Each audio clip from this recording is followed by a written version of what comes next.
Благодарам, председателе.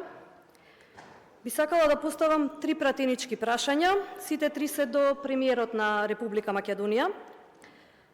И покрај јасните и јавно достапни податоци кои покажуваат дека инфлацијата во државата се стабилизира и дека мерките на владата директно го ублажуваат ударот врз животниот стандард на граѓаните, опозицијата упорно пласира лажна слика за наводно економски распад и Македонија на дното по животен стандард. Наместо факти и аргументи слушаме политички конструкции, дневна пропаганда и ширење паника меѓу граѓаните, без ниту еден конкретен предлог или одговорност за состојбите што тие сами ги оставија зад себе. Од тука моето прашање: инфлацијата во државата се стабилизира, но од опозицијата обвинуваат дека истата расте и дека Македонија е на дното по животен стандард. Како го коментирате ова, премиере? Тоа е првото прашање.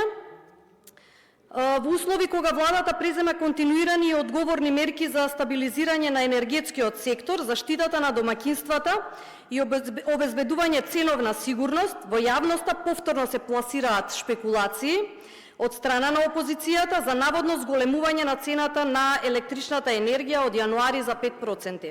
Наместо проверени информации и одговорен пристап, опозицијата повторно избира да шири паника меѓу граѓаните со тврдења кои не се подкрепени со одлуки, факти или официјални податоци, игнорирајќи ги вложувањата и мерките што владата ги презема за ценовна стабилност и енергетска безбедност.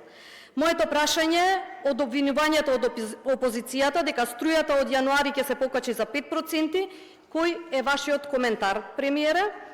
И третото прашање: по подолг период на нарушена доверба во правосудниот систем, особено во јавното обвинителство, владата презеде конкретни чекори за враќање на институционалната стабилност, одговорноста и владеењето на правото.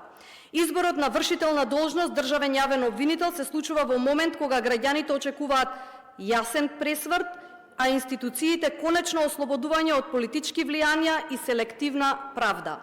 За разлика од ова, опозицијата повторно се обидува да го дискредитира процесот со паушални обвинувања и политички конструкции, без да понуди решение или да покаже вистинска грижа за реформите во правосудството, иако токму во нивно време довербата во обвинителството беше на најниско ниво.